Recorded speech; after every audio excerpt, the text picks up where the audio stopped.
ರಾಜ್ಯದಲ್ಲಿ ಅಧಿಕ ಬಿಸಿಲಿನ ತಾಪಮಾನ ದಾಖಲು ಹಿನ್ನೆಲೆ ಬಿಸಿಲಿನ ಪ್ರತಾಪಕ್ಕೆ ಮಾವು ಬೆಳೆಗಾರರು ಕಂಗಾಲಾಗೋಗಿದ್ದಾರೆ. ಕೊಪ್ಪಳ ಜಿಲ್ಲೆಯ ಮಾವು ಬೆಳೆಗಾರರಿಗೆ ಸಂಕಷ್ಟಕ್ಕೆ ಎದುರಾಗ್ತಾ ಇರೋದು ಬಿಸಿಲು ಹವಾಮಾನ ವೈಪರೀತ್ಯದಿಂದ ರೈತರಿಗೆ ಸಂಕಷ್ಟ ಎದುರಾಗ್ತಿದೆ. ಈ ಬಾರಿ 50% ಮಾವು ಇಳುವರಿ ಕುಸಿತ. ಕೊಪ್ಪಳದಲ್ಲಿ ಕೇಸರ್ ತಳಿಯ ಮಾವು ಬೆಳೆದಿರುವಂಥದ್ದು ರೈತರು.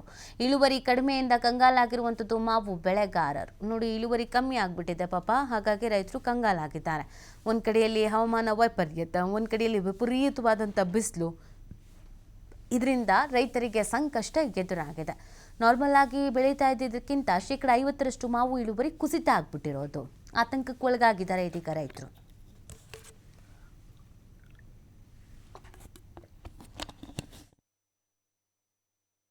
ಸಾಕಷ್ಟು ಇದು ಹೂಗಳನ್ನು ಬಿಟ್ಟಿತ್ತು. ಬಟ್ ಇದು ವಾತಾವರಣ ವೇರಿಯೇಷನಿಂದ ಕ್ಲೈಮ್ಯಾಟಿಕ್ ಸಾಕಷ್ಟು ವೇರಿಯೇಷನ್ ಆಯಿತು. ಸಿಕ್ಕಾಪಟ್ಟೆ ಚಳಿ ಆಯಿತು, ಸಿಕ್ಕಾಪಟ್ಟೆ ಬಿಸಿಲಾಗ್ತಾ ಇದೆ, ಆಮೇಲೆ ನಡುವೆ ಮಂಜು ಬಿತ್ತು. ಇದರಿಂದಾಗಿ ಹೂಗಳಿಗೆ ಎಫೆಕ್ಟ್ ಆಗಿ ಸಾಕಷ್ಟು ಹೂಗಳು ಉದುರಿ ಈ ವರ್ಷ ಇಳುವರಿ ಕಡಿಮೆ ಆಗ್ತೈತೆ. ಬಟ್ ಹೂ ಬಿಟ್ಟದ್ದು ನೋಡಿದ್ರೆ ಸಾಕಷ್ಟು ಇಳುವರಿ ಬರ್ಬೇಕಿತ್ತು.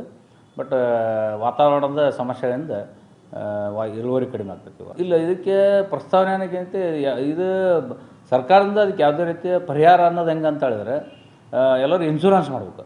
ಮಾವಿಗೆ ಇನ್ಶೂರೆನ್ಸ್ ಕಟ್ಟಿದರೆ ಇಂಥ ಸಮಸ್ಯೆಗಳಾದವು ಅಂದ್ರೆ 100% ಅವ್ರಿಗೆ ಪರಿಹಾರ ಸಿಗ್ತೈತಿ.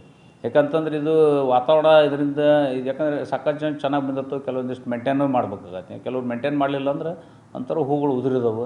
ಮೇಂಟೈನ್ ಮಾಡಿದ್ರು ಅಟ್ಲೀಸ್ಟ್ ಒಂದು 50% ಆದರೂ ಮಾವು ಬರ್ತಾಯಿದೆ.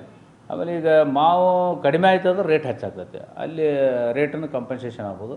ಆಮೇಲೆ ನಾವು ರೈತರಿಗೆ ಮುಖ್ಯವಾಗಿ ಹೇಳೋದೇನಪ್ಪ ಅಂತಂದ್ರೆ, ಕಡ್ಡಾಯವಾಗಿ ಬೆಳೆ ವಿಮೆಯನ್ನು ಮಾಡಿಸ್ಬೇಕು. ನೀವು ಮಾವಿನಲ್ಲಿ ಬೆಳೆ ವಿಮೆ ಮಾಡಿದ್ರಿ ಅಂತ ಹೇಳಿದ್ರೆ ಇಂಥ ಸಂಕಷ್ಟಗಳ ಸಮಯದಲ್ಲಿ ನಿಮ್ಗೆ ಅತ್ಯಂತ ಒಳ್ಳೆಯ ಪರಿಹಾರ ಸಿಗ್ತೈತೆ ಅನ್ನೋ. ಈ ವರ್ಷ ಸಾಕಷ್ಟು ಇಲ್ಲ ಸರ್, ಅದು ಯಾಕೆ ಇದು ಕಮ್ಮಿ ಆತಂತ ಸರ, ಒಟ್ಟು ಇದು ಬಿಸಿಲು ವಾತಾವರಣಕ್ಕೆ ಮೊದಲಾಗಿಂದ ಏನು ಮುಂಗಾರಿ ಹೂವು ಬಿಡೋ ಮುಂದೆ ಸರ, ವಾತಾವರಣಕ್ಕೆ ಮಾಡೋ ಕ್ಲೈಮೇಟ್ ಇದಾಗಿ ಸ್ವಲ್ಪ ಗಾಳಿ ಒಂದು ಇದು ವಾತಾವರಣದಿಂದ ಇದಾಯ್ತು, ಬಿಸಿಲಿನಿಂದ ಒಂದು ಸ್ವಲ್ಪ ಅದಕ್ಕೆ ಒಟ್ಟು ಹೋದ ವರ್ಷಕ್ಕಿಂತ ಈ ವರ್ಷ ಸರ 100ಕ್ಕೆ 100ರಲ್ಲಿ ಕಾಯಿ ಬಿಡ್ತಕ್ಕಂಥ ಫಲಗಳು ಮಾವು ಏನಾಗ್ಬಿಡ್ತಾನೆ ಸರ, ಈಗ ಕೇಸರ್ ಒಳಗೆ ಬಡಿಗಿಲ್ ಬಡ್ದಂಗಾಗಿ ರೂಪದಾಗ 4% ಕಾಯಿ ಅಷ್ಟಾದ ಸರ್. ಈಗ 90%